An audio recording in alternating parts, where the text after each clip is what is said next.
കാലത്ത് എഴുന്നേറ്റപ്പോൾ തന്നെ ഒരു ചെറിയ കപ്പ് റവ, അതിലോട്ട് 2 ടേബിൾ സ്പൂൺ ഗോതമ്പ് പൊടി, കുറച്ച് പഞ്ചസാര, ഒരു നുള്ളു ഉപ്പ്, പിന്നെ കുറച്ച് ഈസ്റ്റ്, ഇതെല്ലാം കൂടി മിക്സിയിലിട്ട് കുറച്ച് വെള്ളവും കൂടി ചേർത്തൊന്ന് അരച്ചെടുത്ത് ഒരു 3/4 മണിക്കൂർ മൂടി വെച്ച് കഴിഞ്ഞാൽ അതായത് ഇതുപോലെ നല്ല ടേസ്റ്റി ആയിട്ടുള്ള നല്ല സോഫ്റ്റ് ആയിട്ടുള്ള അപ്പം നമുക്ക് ഉണ്ടാക്കിയെടുക്കാം കേട്ടോ. അതിന് കറിയായിട്ട് കടലക്കറി ആയിരുന്നു. പിന്നെ തലേന്ന് തന്നെ കുറച്ച് ഇഞ്ചിക്കറി വെച്ചിട്ടുണ്ടായിരുന്നു.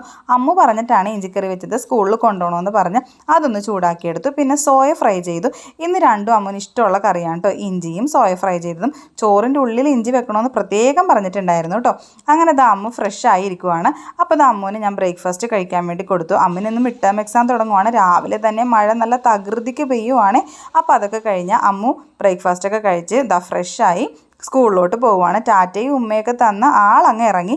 അത് കഴിഞ്ഞത് അപ്പോൾ നമ്മുടെ കുഞ്ഞൂസിനെ ബ്രേക്ക്ഫാസ്റ്റ് കഴിപ്പിക്കാൻ വേണ്ടി ഇരുത്തിയേക്കുവാണ്. ഇതൊക്കെ കഴിഞ്ഞിട്ട് വേണം അംഗൻവാടിയിലോട്ട് കൊണ്ടുപോകാൻ. അപ്പോൾ ഇത്രയൊക്കെയുള്ള ഇന്ന് രാവിലത്തെ ചെറിയ വിശേഷങ്ങൾ. Tata baby, see you. Video ഇഷ്ടമാണെങ്കിൽ സബ്സ്ക്രൈബ് ചെയ്യണേ.